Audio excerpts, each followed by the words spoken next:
안녕하세요. 빠브라모토빠입니다. 구독과 좋아요, 알림 설정, 회원가입 부탁드리겠습니다. 강남 집값 재앙이 닥칠 거다. 이거 오전에 잠깐 소개를 해드렸는데요. 이게 굉장히 좀 심각한 문제입니다. 오늘 이 기사에도 나온 바와 같이 지금 아파트 전세가율, 특별히 강남 전세가율이 38.7%까지 지금 떨어졌습니다. 이거 반대적으로 얘기하자면 62%가 폭락했다는 얘기 아닙니까? 지금 38% 수준이니까. 그죠?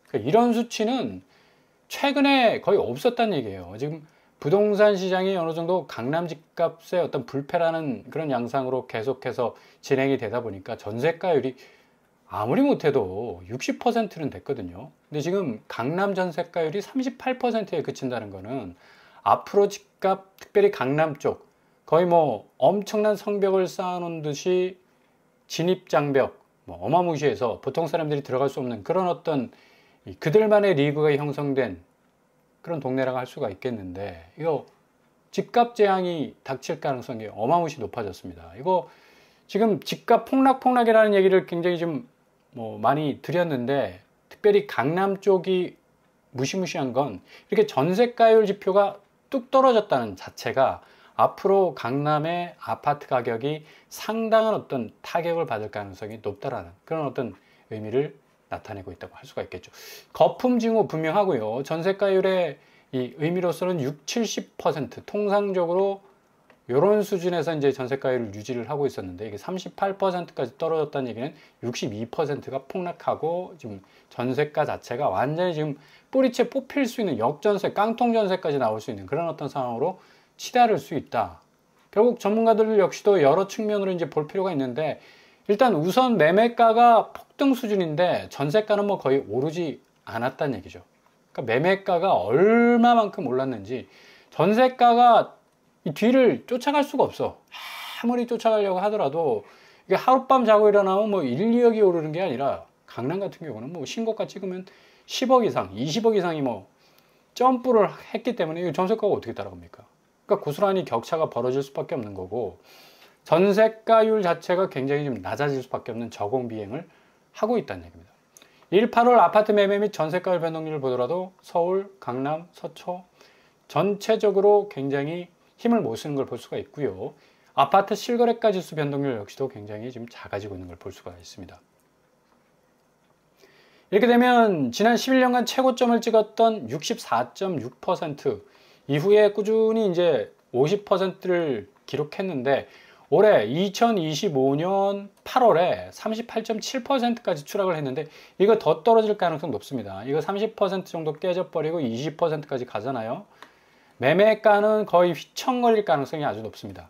전세가율 전혀 상관없이 강남의 높은 아파트 층수처럼 그 매매가 역시도 굉장히 신고가 최고가로 불꽃놀이를 터뜨릴 것 같았었는데, 이번에 국세청에서 20억 이상의 아파트 전수조사 하겠다, 30억 아파트는 완전히 디테일하게 다 들여다보겠다 라고 5, 6월 동안 올랐던 아파트에 대해서는 집중적인 어떤 세무조사에 들어가겠다라는 그런 아주 강도 높은 또 발언도 했기 때문에, 상당히 대부분 깔려 있는 게 20억, 30억짜리 그냥 기본 아닙니까? 강남 아파트. 그래서 매수세는 더욱더 위축될 수밖에 없고, 지금까지 올랐던 부분에 있어서의 상승분은 고스란히 반납할 가능성이 높고요. 이게 아마도 9월 하반기, 10월, 11월, 12월까지 가는 그 즈음에 강남 아파트가 얼마만큼 빠질 것인가를 고스란히 보여줄 수 있는 선제 지표가 될 수가 있다는 얘기입니다. 강남 상구와 마용성 전세가를 보세요. 거의 뚝뚝 떨어지는 그런 어떤 추세를 보여주고 있는데, 마포구가 50% 선이 이제 간당간당하고 있고, 성동구가 이제 50% 선 깨졌습니다. 서초구, 송파구, 용산구 거의 여기는 깨진 지 오래고, 강남구가 이제 30%까지 내려왔다는 얘기는 쪼로록 같이 전세가율이 엄청난 하락세를 보일 가능성이 아주 많아요. 강남 아파트를 빗대어서 튤립 투기가 아닌가라고 많은 사람들이 이렇게 얘기를 했었죠.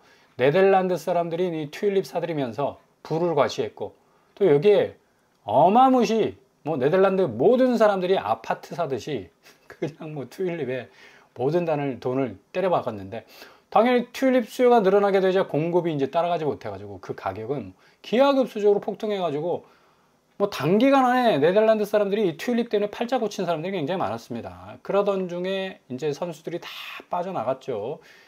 이후에 튤립을 구매하는 사람이 이제 아무도 없게 되자 수요보다 공급이 많아져가지고 뭐 놀린 게 발에 차이는 게 튤립인데 가격 어떻게 됩니까? 폭락하고 말죠. 지금 딱 이런 수순으로 한국 부동산 시장이 전개가 될 가능성이 아주 높다. 너무 고점까지 올랐어. 이게 가장 불안한 겁니다. 앞으로 부동산 시장이 긍정적으로 계속해서 우상향을 찍을 가능성이 있는 게 아니라 너무나 터무니없는 고점의 상승 랠리를 이어왔기 때문에 이거 거의 수직 하강할 수 있는 튤립, 네덜란드의 튤립 이 투자에 대한 엄청난 후폭풍이 고스란히 한국 부동산 시장에 재현이 될 수 있다. 몇백 년 흘러간 이후에 한국 부동산 시장에 재현이 될 수가 있다. 그러니까 실질적으로 강남 전세가를 보더라도 도곡, 렉슬 뭐 일주일 상간에 15억 떨어집니다. 50% 지금 깨지잖아. 그죠? 그러니까 이걸 보더라도 62% 폭락했다는 게 딱 들어맞습니다. 경남 아파트 70%. 그죠? 그러니까 요렇게 그냥 거의 어마무시하게 떨어지니까 전체적인 평균율이 한 62% 폭락하니까 전세가율이 38%밖에 안 나온다는 얘기입니다. 결국에 가서는 이거 어떻게 되느냐? 매매 시장에 고스란히 영향을 줄 수밖에 없다는 얘기죠. 레미안 원밸리 뭐 늘 단골로 나오는 거고 20억이 떨어졌어요. 20억이 43억 하는 게 23억. 46%. 야, 20억 떨어져도 46%네. 그리고 59% 깨진 것도 있고요. 거의 비슷하게 나오죠. 전세가율 38%, 이 부분에 62% 정도 빠진다는 게.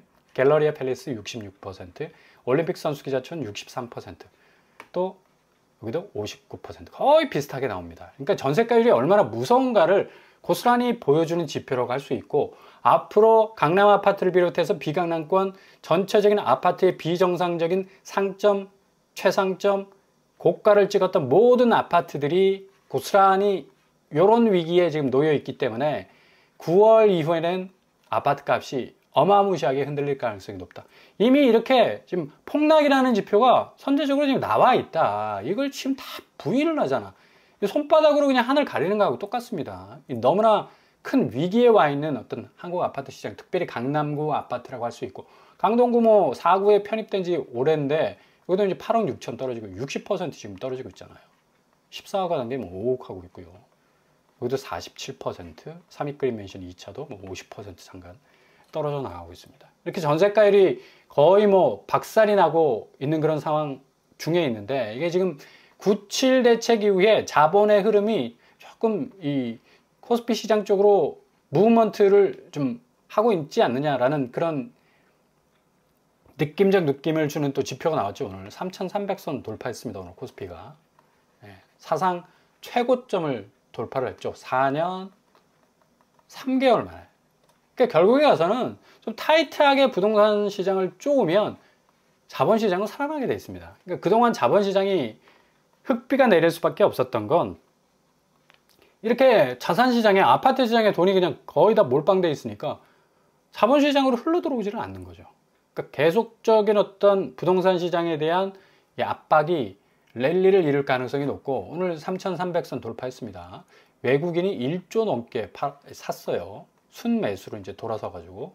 지난주까지만 해도 이제 보합선에 이제 머물러 있었는데 상당한 어떤 상승세를 보이고 있는 건, 그만큼 이제 앞으로 부동산 시장의 가치는 더욱더 하락할 수밖에 없고, 머니 무브먼트, 결국에 가서는 자본시장으로 흘러갈 공산이 아주 크다라는 걸 볼 수가 있겠죠. 미 연방준비제도가 이제 금리 인상 계속적인 어떤 동결 수순에서 역으로 치고 올라가지 않을까라는 그런 어떤 불안감 계속적으로 남아 있었고요. 4년 넘게 뭐 최고점을 넘지 못한 채 횡보하는 어떤 상황이 코스피 시장에 나타날 수밖에 없었던 건 바로 이런 금리 이 현황이 별로 좋지 않아서였죠. 그리고 정치적 불확실성, 미국 트럼프 정부의 관세 정책 영향 때문에 굉장히 많은 어떤 주가 부분의 어떤 궤적이 불안정할 수밖에 없었는데, 아마 한미 금리차가 축소될 것이라는 전망이 조금씩 흘러나오면서 원달러 환율도 이제 하향되는 모습과 동시에 반도체 중심으로 외국인의 수급도 이어지고 있어서 코스피가 역시 3,100선에서 200선 횡보하다가 오늘 3,300선 뚫었는데요.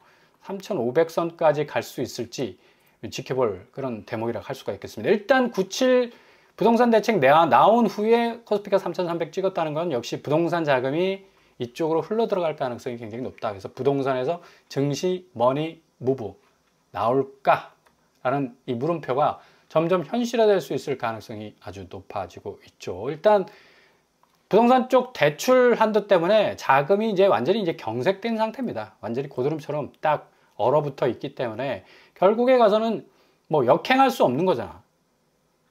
자본이 선순환되기 위해서는 결국 황금성이 떨어지는 아파트 쪽에 묶여 있는 게 아니라 선순환될 수 있는 자본시장 쪽으로 움직일 수밖에 없다. 결국 강력한 부동산 시장 정책이 계속적으로 정상적 집값에 대한 압력을 계속 가하게 된다면 코스피 시장 살아날 수밖에 없습니다. 결국에 백기 드는 거예요. 부동산 시장에 꽂아놨던 그 모든 자금들이 자본시장으로 아주 자연스럽게 이동되면 결국에 지금 경제 위기 또 뭐 관세 영향 여러 가지 수출 위기 등등 해서 국민적 자금이 다 그쪽으로 흘러 들어가게 되면 어느 정도 위기를 극복할 수 있는 그런 상당한 또 효과를 거둘 수가 있겠고요. 자, 9월 7일 이후 대책 이후에 나온 모든 이 부동산들의 움직임 굉장히 좀 이후로 이 8월 달까지의 어떤 하향세를 더 풀악셀을 밟고 집값 정상화에 대한 어떤 기대를 갖게 할 만큼 가격 조정이 크게 올 가능성이 높습니다. 8월 달까지는 굉장히 그래도 의미 있는 이 하락세를 보인 곳들이 굉장히 많았습니다. 성동구의 벽산이 16억 최고가를 찍었는데 10억 거래, 8월 30일 거래가 이제 나왔죠. 6억 정도 하락했네요. 그러니까 5억 이상 파이가 깨지는 건 굉장히 의미가 있다는 얘기고, 마포구의 브라운스톤 공동 역시도 17억 이 상한가를 찍었는데 11억 거래가 나왔습니다. 여기도 거의 뭐 6억 마이너스 되는 매매가 하향세를 지금 보이고 있고요. 마포구 역시 현대홈타운도 15억 최고가를 찍었지만 8월 30일에 11억 마이너스 5억 정도 하향세를 보이고 있습니다. 그리고 송파구 레이크 팰리스 역시도 40억 어마무시하죠. 40억 최고가 찍었는데 34억, 여기도 한 마이너스 6억 정도 하향세를 보이고 있습니다. 8월 23일. 그러니까 8월 말 거래하고 97 대책에 나왔던 9월 초 이제 거래가 앞으로 계속 나올 건데, 얼마만큼의 차이를 보이면서 집값이 하락하느냐가 굉장히 기초가 주목되는 부분이라 할 수가 있겠죠. 서대문, 홍제한양 역시도 최고가 9억이었는데 6억 거래까지 나왔고요. 그리고 고양시, 경기도로 넘어가면 킨텍스 원시티 3블럭 16억까지. 고양도 어마무시 올랐다. 9월 7일 거래가 최근 거래가 나왔습니다. 11억 4천. 그 97 규제가 나왔던 날이죠. 5억 정도 떨어졌는데, 경기권은 아마 더욱더 하방 압력을 크게 받을 가능성이 높고요. 남양주 태계원 쌍용예가 9월 달 거래가 나왔네요. 6억, 거의 반토막 정도 나오는 그런 거래가들이 지금 심심치 않게 나오고 있다. 그리고 용인시의 어운목 마을 벽산 블루밍 최고가 6억인데 실제 거래는 9월 5일 3억 4천. 그러니까 대체로 경기도는 이제 반토막이 나는 그런 어떤 거래가들이 심심치 않게 많이 등장하고 있다. 이거 고스란히 이제 부메랑으로 서울까지 이 영향이 미칠 가능성이 아주 높습니다. 안산시 힐스테이트 중앙 8억 9천이었는데 5억 9천. 이것도 뭐 거의 이제 반토막에 가까운 9월 4일 거래가 나왔죠. 그러니까 9월 달 거래가 8월 달 거래보다 더 이 경기권에서는 반토막에 가까운 그런 거래로 이어지고 있다는 걸 볼 수가 있죠. 그래서 9월 7일 이후 거래가가 이제 앞으로 계속해서 나오게 될 건데, 요게 굉장히 또 중요한 포인트가 될 것 같고요. 아무튼 이런 머니 무브가 더 이상 이제 부동산에는 뭔가 뭐 알박기시로 내 자금을 때려받고 수익성, 단기간 안에 한국 부동산은 그래도 시세 차익을 챙길 수 있는 황금성이 있었는데, 완전히 그 매력이 이제 사라짐으로 말미암아 얼만큼 증시 부분이 더욱더 수익성을 낼 수 있는 분야로서 뭔가 투명한 시장의 어떤 그 영역을 보여준다면 상당히 머니무브는 엄청난 속도로 진행이 될 것 같습니다. 지금 일본 같은 경우도 지금 니케이가 사상 최고를 지금 찍었습니다. 그럼에도 불구하고 일본이 트러스 쇼크가 올 가능성이 있다라는 지금 공포에 빠져 있는데, 지금 국채 때문에 지금 골머리를 앓고 있습니다. 일본도 재정 적자 때문에 국채 찍는 어떤 양이 어마무시했었어요. 일단 일본은 뭐 기축통화국에 가깝지 않습니까? 엔화가. 그죠? 그래서 일본 브랜드를 믿고 이제 국채를 계속 찍어내다 보니까 국채 가격이 폭락을 해가지고 우리 장기 국채 금리가 이제 올라가 버려. 이렇게 되면 국채 이자만 이제 일본이 물어내야 되지 않겠습니까? 13조 엔. 어마무시한 천문학적인 이자를 물어내야 되니까 이거 계속적으로 또 국채는 찍어내야 되겠고, 국채 찍어내면 뭐해? 국채 가격이 뚝 떨어지니까 국채 금리 올라가고, 물어줘야 할 금리가 뭐 천정부지로 늘어나게 되니까 일본 입장에서도 뭐 이러지도 못하고 저러지도 못하는 그런 정말 끙끙 앓는 그런 상황인데, 일본 국채 10년물이 지금 벌겋게 지금 다 달아오르고 있잖아. 30년물도 거의 3.25를 찍고 있고요. 이렇게 되다 보니까 이 장기 국채 폭락, 증시는 또 올라가지만 상당히 이 부분이 이제 일본은 그냥 목에 걸린 가시 같은 그런 느낌이 들기 때문에 재정 확대 전망을 계속해서 펼쳐나가지만 이 국채 폭락 양상은 상당히 부담을 줄 수밖에 없다. 한국 국채도 고스란히 이런 영향을 받고 있고요.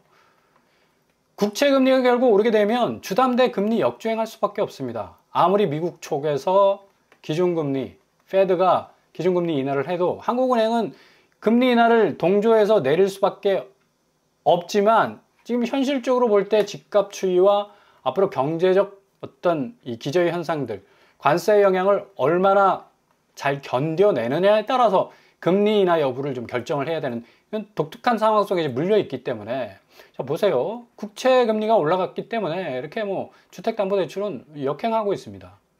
은행채 당연히 국채 금리 때문에 영향을 받아서 평균 금리가 올라가니까, 은행채 금리는 고스란히 또 주담대 금리에 영향을 줄 수밖에 없으니까 앞으로 굉장히 여러모로 국채 금리 때문에 이 부동산 시장의 이 대출 금리는 거의 역주행하는 어떤 그런 궤적을 보일 가능성이 아주 높다는 얘기죠.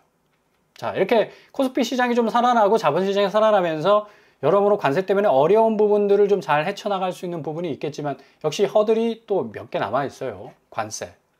일단 일본 자동차가 16일부터 관세를 27%인가요? 여기에서 이제 15% 정도 미국에서 깎아줬죠. 이게 16일부터 인하가 됩니다. 근데 우리는 여전히 지금 25% 관세를 지금 받고 있기 때문에 상당히 일본과 자동차 어떤 수출 경쟁에서 가격적으로 완전히 지금 밀리는 상황입니다. 그죠? 그러니까 한국보다 먼저 15%로 낮아졌다는 얘기지. 그러니까 이렇게 되면 수출 기조가 굉장히 악화될 수밖에 없다. 왜? 자동차가 한국 먹거리 아닙니까? 근데 이게 지금 일본보다 그래도 가격 경쟁력이 우수했는데 이게 이제 10% 정도 가격차로 딱 벌어져 버리면 이거 어마어마한 타격이 올 수밖에 없는 거고, 27.5에서 15%로 낮아진다는 얘기입니다. 임플리멘테이션에 실행하겠다라는 이제 서명을 한 겁니다. 이거 미일 이제 합의에 의해서 결국에 가서는 이게 뭐 료세이 일본 경제 재생상이 소셜미디어 X에 올린 것처럼 이게 16일 공식적인 이제 발효를 앞두고 있어서, 확실히 일본 자동차가 이제 한국 자동차 업계 25%를 관세를 받기 때문에 10포인트 낮아지는 어떤 메리트를 누릴 수 있다 이제라고 이렇게 X에 올렸죠. 지금 뭐 9月 주 로크니치, 그러니까 가요비, 화요일 마대까지, 그러니까 9월 16일까지, 그러니까 9월 16일부터 발효가 된다는 얘기, 임플리멘테이션이 된다는 얘기예요. 이렇게 되면 결국에 가서는 상당히 관세 부분 때문에 지금 한국이 굉장히 지금 골머리를 앓고 있는데, 이게 실행이 돼버리게 되면 실질적으로 이 관세 허들을 지금 빨리 넘어가서 수출 주도적인 어떤 모습들을 다시 회복을 해야 되는데, 지금 7월까지 경제 수주가 굉장히 좋았거든요. 그리고 지금 자본시장도 좋잖아. 근데 이거 관세 때문에 다시 이게 도로함이 탑을 될 가능성도 있다는 얘기입니다. 이런 위기를 몇 번 넘겨야 된다는 얘기예요. 뭐 마스까지 지금 어렵다고 지금 뭐 얘기가 나오고 있는데, 결국 미국 조선업을 다시 위대하게라는 프로젝트를 이번에 이제 제시하지 않았습니까? 근데 요게 지금 3,500달러를 우리가 미국에 투자하기로 했는데, 실질적으로 우리가 보유하고 있는 외환 보유가 4천억 달러입니다. 거의 근사치 아닙니까? 그러니까 실질적으로 우리나라가 미국에 투자할 수 있는 여력이 별로 없다는 얘기입니다. 근데 이 정도 규모의 어떤 투자를 과연 할 수 있을지에 대한 지금 의문이 생기고 있는 거고, 그냥 앞으로 관세 영향이 상당 부분 한국의 이 소비와 수출 부분에 있어서 지금 2분기 경제 성장률이 어려움에도 불구하고 0.7%를 찍었어요. 굉장한 선방입니다. 근데 이게 지금 관세 부분 때문에 아킬레스건이 딱 잡혀 있어 가지고 9월과 10월과 11월 이 경제 성장률 자체가 굉장히 참 여러모로 예상보다 어렵게 나올 가능성도 있어 보여요. 그러니까 새 정부가 얼마만큼 부동산 시장을 잘 컨트롤해서 앞으로 더 치고 나갈 수 있는 경제 성장률의 발판을 마련하느냐에 따라서 상황은 달라질 수가 있을 것 같습니다. 그럼에도 불구하고 지금 자본시장이 엄청나게 지금 변동성을 겪고 있기 때문에 한국의 올드한 이런 이 자산시장, 아파트 시장은 결국에 가서는 이제 사라지는 수순으로, 주거의 이미지, 그죠? 권리의 이미지, 이게 어떤 투기의 수단이 되고 단기적 어떤 황금성을 뽐냈던 그런 어떤 아파트 시장의 그런 그릇된 모습들은 이제 다 사라지는, 공룡의 어떤 이 사라짐과 비슷하게 전개가 될 가능성이 어느 때보다 높다고 할 수가 있겠습니다. 그러니까 무주택자들은 좀 잘 지켜보시면서요, 구축 부분들 그리고 공공분양으로 나오는 것들 좀 기회가 된다면 그때그때 잘 도전하셔서 골든타임 잡을 수 있는 게 가장 좋은 방법이라고 생각됩니다.